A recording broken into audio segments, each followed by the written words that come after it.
Yellow and Red mixed by Digits 27, Chapter 57. For once, there was rather lively conversation as the small group hopped through the trees, taking it rather slow compared with the speeds they were able to move. Fu and Yo were chatting towards the back of the group, talking about inane things that they couldn't really discuss with Naruto. Gar led the group, remaining quiet as a few things swirled around his mind, and just waiting for his focus. Naruto bounced over the tree branch next to Matsuri, wanted to know more about her scene, as they hadn't really spoken all that much since he came back. So how come you weren't on a Genin team? Naruto had been curious about this. He knew Matsuri was still a Genin, so he wondered where her team was. Before we got engaged, I was Gaara's apprentice. He picked me, or rather, I picked him straight from the academy. Usually that only happens as to the best ninja in the academy. I still don't know why he took me on. Naruto just smiled. He could sense some insecurity from the girl. Maybe he just saw something in you, potential that he just needed to coax out. Matsuri offered a kind smile in return, but it was obvious she doubted her own words. Maybe, but 2 years later, and I'm still getting. She chuckled to herself as she looked ahead at Gaara, who was lost in thought. How ironic, right? Again engaged to Kazekage. Naruto put a hand on her shoulder even as they continued to chop him. Have you taken the Chunin exams? Matsuri shook her head slowly. Because I'm not in the team, I haven't been eligible for ones in Konoha. The ones in Kuma was right after my graduation, and the one in Iwa we can't go to because of our alliance with Konoha. Naruto nodded in understanding. This year is sooner, right? Matsuri nodded. Then I'm sure you'll breeze past them and make God proud. Matsuri offered another weak smile. And if you need training and I'm around, just ask and I'd be happy to help. Matsuri nodded and Naruto lit up on his questions. He was beginning to sound like an interrogator. He let her leap ahead to where Gaara was, letting the two fiancés have some time together after everything that had happened in the leaf. The sight of them together got him thinking as he glanced back to Yuya, wondering if they would be ready for something like that. They loved each other. Naruto would die to protect her. He didn't really see any reason he couldn't propose, but even so, it still felt too early with everything that had been happening since he got back. They hadn't had much time together. They hadn't even really been on a single real date in their entire relationship. Nothing that could count anyway. He chuckled. Now knowing what he would be doing when he got back to the village.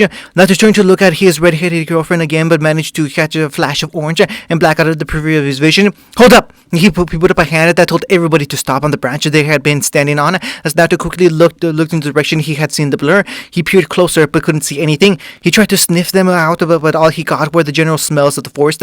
Leaping over to where he thought he saw whatever it was, he still couldn't see anything, at least no tracks or telltale signs that anybody had been following them. Toya jumped over to where he was, landing quietly as she too peered out into the darkening forest.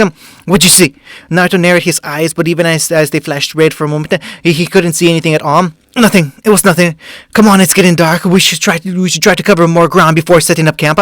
Toya nodded uncertainly, looking at Naruto oddly as he returned to the branch he had been standing on previously before the group set off again. They continued on as they had previously, with somewhat animated conversations and a few laughs as Toya or Matsuri would make a funny observation. Naruto, however, was uncharacteristically quiet.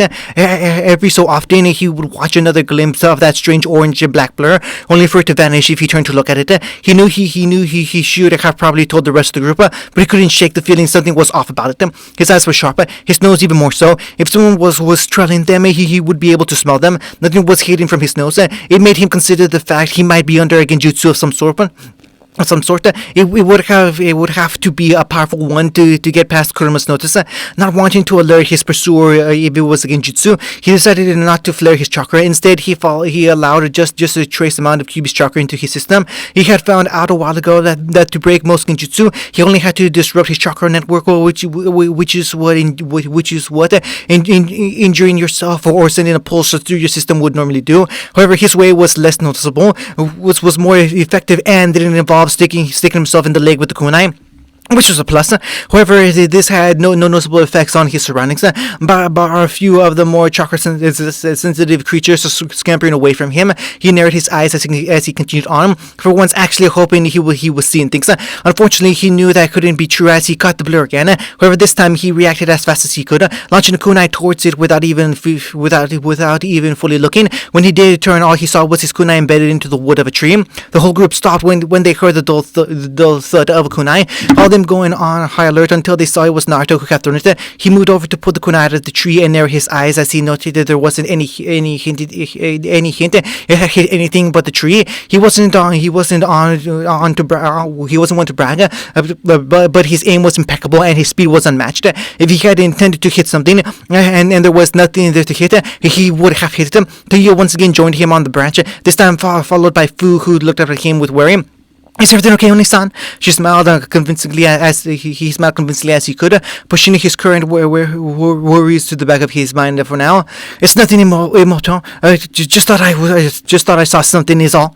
Fu nodded with a frown, knowing that her brother wasn't the type to see things or react without reason. "Huh, finally loosened your marbles, shithead." Naruto sent you a chucky grin as Gaara and Mitsuri joined them. "It's more surprising it didn't happen sooner." He got a laugh from Takuya as Gaara looked around, trying to see what it was that had Naruto so agitated. "Yes, sir. Even so, it would probably be wise to start setting up camp. We're all tired, and as time passes, so we are more likely to make mistakes." Everyone just nodded, even Naruto, surprisingly. He was usually the last to admit he needed to stop. Maybe he was just tired. Naruto had to go with that. It at least meant he wasn't crazy, paranoid, or seeing things. He didn't particularly like the idea of turning into the generic idea of what people thought a Jinchuriki to be. They pulled over as soon as they found a suitable clearing, setting up the tents as quickly as they could. Most would think it's strange that the Kazekage would be content, actually more than they would think, with sleeping out in a mere tent. In actuality, it always brought him back to the simpler days of his younger shinobi career when it was just him, Taiyo, and Naruto. Of course, back then he was mostly alone in the tent, as those two were always snuggling up together. Honestly, sometimes he just couldn't understand why it had taken so long for them to get together. Not to offer to take the watch that night, like Fu, he really didn't have to sleep all that long. It was just how his body was programmed. However, just because he didn't have to, didn't mean he couldn't enjoy a good lion, especially with his red bundle of comfort sleeping next to him. He smiled at the thought as he glanced around at the warmly lit tent where he was certain Taiyo was already fast asleep. She had once tried to stay up with him as a sort of romantic gesture. It didn't really turn out all that great. She was asleep in his arms after 10 minutes. He returned his attention to the forest around them. There were a few shadow clones nearby that would dispel if anybody came too close, warning him. He was waiting for a good hour before one of them did just that. The little marine shocking him out of the semi-lucid state he always had while guarding. In the eye of his clone, he saw that familiar flash of orange and black as his mouth turned into a frown. It was on the very outskirts of the border he had set up, so he tried to ignore it, hoping it was nothing. However, less than a minute later, another clone dispelled, this time on the other side of the camp. Again, he saw that same blur of orange and black, and fearing that they were surrounded as it would take incredible speed for one man to reach both ends of the perimeter, he stood up, reaching out with what seems he could for the intruders. He felt nothing, which put him on serious high alert. It was impossible to put his clones under a genjutsu. That much he knew for certain with the Yu's help. So there was definitely something out there, something he couldn't sense. "Hey there." Not just spun around as fast as his body would let him, rather giving him the appearance of facing one way in 1 second and the opposite way another without moving. He immediately scowled as he stared at the damn spiral mask of Toby. He immediately launched more than a fair few kunai at the man. He continued to stare with critical eye as the kunai passed right through him, leaving the masked man rather nonplussed. The same thing had happened at the Kage meeting, so he wasn't all that surprised, more annoyed. That wasn't very nice. And when Toby came to say hello as well, Naruto continued to stare at him with narrowed eyes, analyzing anything he could about him. His first instinct was that this was a normal clone. However, they weren't able to speak, and he could lightly smell them. This man, on the other hand, he didn't exist. At least that would be what he would believe if his eyes weren't showing him exactly this. What do you want? He kept his voice neutral, not wanting to set up a fight when he still knew so little about him or his abilities. For the Koski to either be considering him or have actually let him in, he must be powerful. The strange intangibility and his near invincibility to his senses would have told him that anyway. Toby, for his part, just cocked her head to the side, much like a dog, and flopped to the floor, surprising the blonde at the almost childish display of immaturity. Toby wants to talk with Namikaze-sama. Not his eyes narrowed even further, if that was possible. He wondered how the man had known about his heritage so soon, when only the Kage were privy to that information. He had also mentioned something about his father before, possibly using the Horizon on him. The fact he was still here today only spoke more of his danger. Who are you? He didn't know how, but he somehow could tell that Toby was smiling under his mask, goofingly too. I'm Toby, the bestest Akatsuki member ever, except for Leader-sama, of course. Naruto, though wary, decided that the man in front of him currently posed no harm. It wasn't like he could attack him anyway, and if the masked man tried anything, he had a few Fuji no Iki seals dotted around the area. He carefully sat down on the floor, a good 15 feet from the robed man in front of him, earning him another concealed smile. So what did you want to talk about? Toby was staring almost absently off into the trees, apparently watching a fly that had flown too close to Kisei before turning to Naruto's voice. Toby was bored. Nobody in the sky is any fun. Setsu-senpai is always grumpy, except for White Setsu. He's fun sometimes. Kuran-chan is quiet, very quiet, like talking to a piece of paper. He suddenly erupted into a fit of giggles at his own little joke as he rolled back on the floor, laughing madly. Naruto casually threw a kunai at him, watching as it passed right through the man like nothing. Toby didn't even seem to notice that Naruto had tried to take advantage of a possibly vulnerable moment. He sat back up, looking like he was wiping tears from his eyes, even though he had a mask on his face, blocking him from doing just that. He looked around again, and then down at the kunai bar behind him before back to the blonde, seemingly unconcerned. Naruto just shrugged before leaning back on his hands, although his body was still tense to react to anything. So what about your leader? He had to ask, more because he hated not knowing anything about his enemy or possibly his opponent one day. That would be telling, and Setsu-senpai always tells Toby that telling is bad for the Katsuki. Naruto sighed. The childish way the man spoke was starting to grate on his nerves a bit. He wasn't saying that the cold demeanor of his usual opponent was better though. What, Akatsuki? You only have 4 members left, or haven't you noticed? He raised up his hands for a moment, clearly displaying the rings that still adorned his fingers. He had at first only intended it as a type of threat, but he had actually found that removing the fingers proved exceptionally difficult. He knew it was possible. He thought he had done it after all, but it wasn't a major concern for now, and he would deal with it later. Toby still held that invisible grin as he only casually looked over the rings before his own bare hands.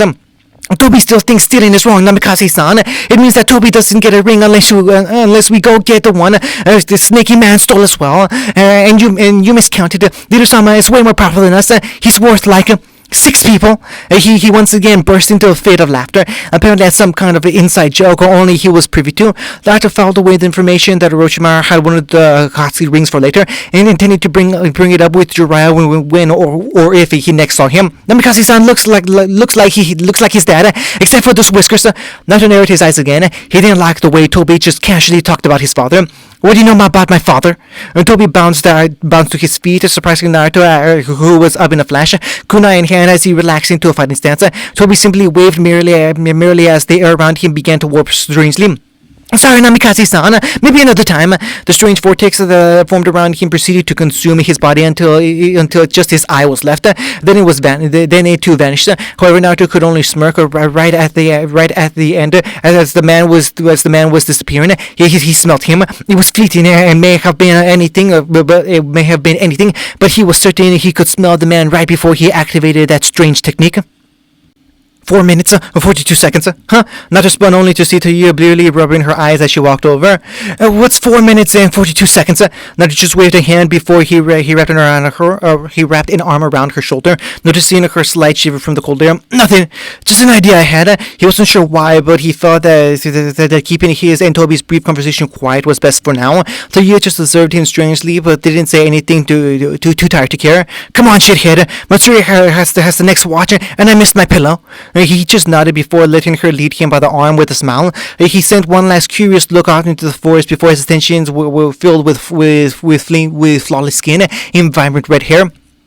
The next day continued much in the same way. The three of them would travel through Fire Country at a steady pace, for Shinobi anyway, while chatting idly. However, whenever Naruto would separate from the group for whatever reason, scouting or needed to use the toilet or anything else, he would get a friendly visit from Toby. And in every case, he never sensed or felt the man approaching. He would simply appear behind him. Likewise, in every case, the man would just talk into his ear inanely, while never actually revealing anything remotely useful about the Katsuki, despite the seemingly moronic mask he wore. And now the literal one, he proved to actually be quite cunning, subverting or diverting all of Naruto's questions with more inane ramblings. It led Naruto to believe that Tobi was actually hiding something. Well, he obviously was being in the Katsuki, but he thought it was more in the way he had been acting. It just didn't add up. Whenever they would talk, he would play the fool. However, despite Naruto being unable to see his eye, he could still feel the man size him up. Naruto didn't let anything slip about his abilities, even though he already believed Akatsuki knew most of it anyways. However, the idea that this man could be around him without Naruto even realizing it worried him. At least one good thing came from their chats, apart from the slight amusement Naruto would get from his sometimes overly idiotic moves. Their conversations never lasted longer than 5 minutes. Naruto counted each time. Even when Naruto gave the man the opportunity to talk longer, it reinforced his early assumptions that the man could only keep up his odd intouchability for so long, and that would be useful information. Likewise, if every time the man would leave via that strange vortex-like ability, he would suddenly appear in Naruto's sense again, also leading him to believe he had to become tangible to activate it. And Tobi didn't even realize just how much he was giving away to Naruto, but like many of his previous enemies, he would come to regret underestimating his shrewdness. They were jumping through the trees, Naruto and taking up the rear, while both were usually quiet to one another. Naruto was thinking about the latest challenge Tobi posed, while Taiyo was wondering why Naruto seemed quite distant since yesterday. He would talk when asked anything in his usual carefree way, but he wasn't starting any conversations like he usually did. Hey Taiyo, her surprise must have been evident as he smirked when he turned to look at her. What? Naruto kept hopping over a few branches as they ran, thinking of the right way to phrase them. How would you fight someone who could turn themselves completely intangible, but could only do it for a certain amount of time? Taiyo looked at him strangely, wondering where this had come from. All of a sudden, however, she pondered the question nonetheless. I guess I would force them into a situation where they would have to maintain it for longer. Then when they come out, I could deal some damage. Naruto frowned and nodded absently, apparently returning to his own musings. He had thought the same thing. Why? Naruto seemed to ignore her and said, countering her question with another. What do you know about the other members of the Akatsuki? Tobi? Taiyo again looked at him strangely, narrowing her eyes in confusion at the strange question. Not a lot.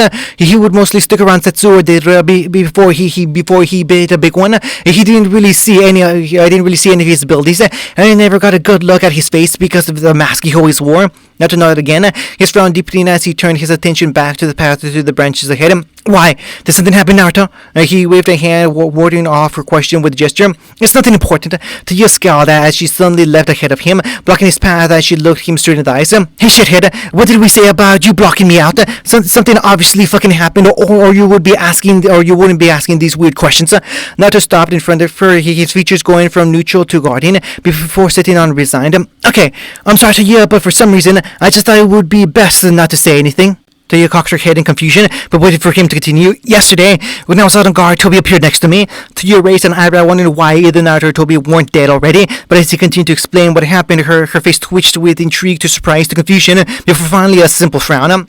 How come somebody just makes their body intangible, and why wouldn't they just sink through the floor? Naruto raised his eyebrows, so he honestly hadn't considered that. His first reaction was that the ability somehow kept him levitating, but Tobi walked like he was real. He even fell to the ground. I have no idea. Taiyo frowned deep into like Naruto's had earlier, as they both tried to puzzle out the enigma that was Tobi. And quickly they realized that the group had moved ahead and put on a burst of speed to catch up. Both of them now lost in thought, mainly about how to beat an enemy you couldn't even touch. The student gates were a welcome sight to everyone that had taken the hostile journey through the desert. While for them it was easier than for most, it was still a harsh and bleak environment to travel through. Usually stamping out most conversations, Taiyo sometimes joked that it was because the ice didn't need breaking. It was already vapor. While Naruto's smaller Winjutsu were useful for warding off the heat, nothing beat entering the shade of the mighty walls of walls, and everybody, no exception, sighed in relief. They all started to part at the gate, but Gaara quickly put a hand on Naruto's shoulder. Can I speak to you in my office, please? Naruto suddenly had the greatest sense of deja vu ever as he remembered his academy days, but shrugged it off. He looked at Taiyo, who seemed a little annoyed that their alone time would have to be delayed, but she shrugged inside. Come on, Fu, I'm going to show you the best dango place in all of Suna. The young girl just smiled as Taiyo walked off with her, and hand in hand, the redhead looked back over her shoulder at Naruto before giving him a cheeky wink and returning her attention to the younger girl at her side. Naruto smiled at the scene before looking over at Gaara. What did you want to talk about? Gaara shook his head and started walking back to the Kasukage's tower. He was certain that there would be a pile of paperwork the size of him waiting on his desk, but he could wait a little bit. That was what shadow clones were for in his opinion. Not here, in my office. Naruto shrugged and grabbed Gaara by the shoulder before the sand wielder felt an odd tinkling sensation, and they both disappeared from view. When they flashed into Gaara's office, courtesy of the seal Naruto had left there, he just looked around curiously with his brow raised questioningly. Fascinating. When did you place seal in here? Naruto just shrugged. He couldn't honestly remember, only that he knew where each seal he placed was. Gaara looked around, and sure enough, there was an enormous pile of loose papers and documents waiting for him on his desk. As if mocking him, with a sigh, he put his hands in the seal, letting the other three Gaara clones he summoned to take care of it before he got annoyed and decided to shred it with a whole lot of sand. He moved over, sitting behind his desk as he sighed into the comfortable leather, earning a scowl from Naruto, knowing Gaara only did it to annoy him. After all, it had once been his aspiration to be the Hokage, as likely that was now, which it wasn't. So, what did you want to talk about? Gaara just nodded, his face turning to what Naruto had dubbed Kasuga mode. There wasn't that much of a shift in his attitude, but he held an overall greater sense of importance and power, as well as seriousness. He casually reached into a drawer in his desk and removed a Jonin flak jacket before casually tossing it over to Naruto. The blonde just stared at it for a moment, being incredulously before narrowing his eyes at his longtime friend. What's this? Gaara lit up on his mask for a moment to let slip a small smile. You earned it. I know you didn't take the Jonin exams, but consider it a field promotion. I am allowed to give those. He looked through thoughtful for a moment. I think. Naruto's sweat dropped as he continued to stare at the jacket questioningly. I believe it only qualifies under extenuating circumstances. However, I believe that the successful incapacitation of numerous S-ranked criminals, as well as the fact you are a Jinchuriki and have mastered 3 S-ranked jutsu counts. Naruto still didn't seem to be sure, and Gaara only sighed as he leaned forward into his desk. Naruto, at 16, this would also make you the youngest Jonin to ever be produced in the village, in the village hidden in the sand, as well as the youngest ever promoted in peacetime in all the elemental nations. Naruto seemed to perk up at that as he stared at the flak jacket, unable to tear his eyes away from it. But, what if I'm not ready? Or if I don't deserve it? Gaara could only smile at that. Naruto really was too humble for his own good. Don't you think, as Kasuga, that decision is up to me? If I say you deserve it, then you do. Understand? He had heart in his voice because every bit the Kasuga is becoming every bit the Kasuga that almost 3 years with the job had made him into. Naruto subconsciously stood a little straighter, finally tearing his eyes from the dark brown jacket to his friend in the eye with a weak smile. Thank you, Kasuga-sama. Naruto scowled at the name, but he let it slide, knowing that Naruto was uncertain right now. Anyway, imagine how jealous Taiyo is going to feel. Naruto smirked at this as a shit-eating grin made its way onto his face as he quickly shrugged off his coat, followed by the tuning flak jacket underneath it. He held the Jonin jacket hesitantly for another moment before almost reverently pulling it on, startled at how much more comfortable it was that its lower ranking than its lower ranking counterpart.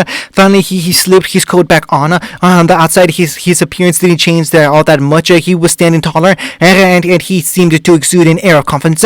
Now, I should inform you that with the rank of Jonin, you have new responsibilities. Naruto would have groaned at the word, but he was still rather caught up in the promotion to complain. You're now eligible to take on solo A ranked missions, as well as an S ranked with the team. You're also now able to apply for the Ambo and all the perks that come with the position. Although I would advise waiting until you have more experience with submissions. He smirked a little as he looked at his friend right in the eye. You are also now obligated to take on a genin team or an apprentice as their Jonin sensei within a year. Unless we enter war, then you will be forced to take them on sooner. Naruto frowned. He still had so much in his life to sort out before he could start thinking about training others. Then again, he had trained Fu, and she was technically still a genin. Maybe he could take her on as an apprentice. Then again, she would probably enter the training exams that were coming up. So he threw that plan out of the window. What about the Katsuki or Orochimaru? Gaara sighed. He knew Naruto's life was, in a word, a mess right now. But those were the rules and responsibilities that came with the rank. Like I said, you have a year to get acquainted with your rank and responsibilities. Hopefully, you'll be better prepared by then. Naruto just nodded with a frown before his face lit up. Well then, I gotta go tell Yuya. She's gonna be so jealous. With that, he probably vanished from the room, which might have shocked Gaara if he hadn't known Naruto for as long as he had. He swiveled on his chair, looking at his village as the afternoon sun made the sand sparkle. He eased his face into a smile as he thought about everything that was to come before the speaker on his desk blared to life. Kasukage-sama, now that you're back, you have a meeting with the education representative and a full report waiting for you from the Ambu captain. You also have to talk to the zoning commission about your suggested extensions to the village. After that, Gaara sighed deeply as he let his head drop to the desk. He already missed the fight in S rank Shinobi. End of chapter 57.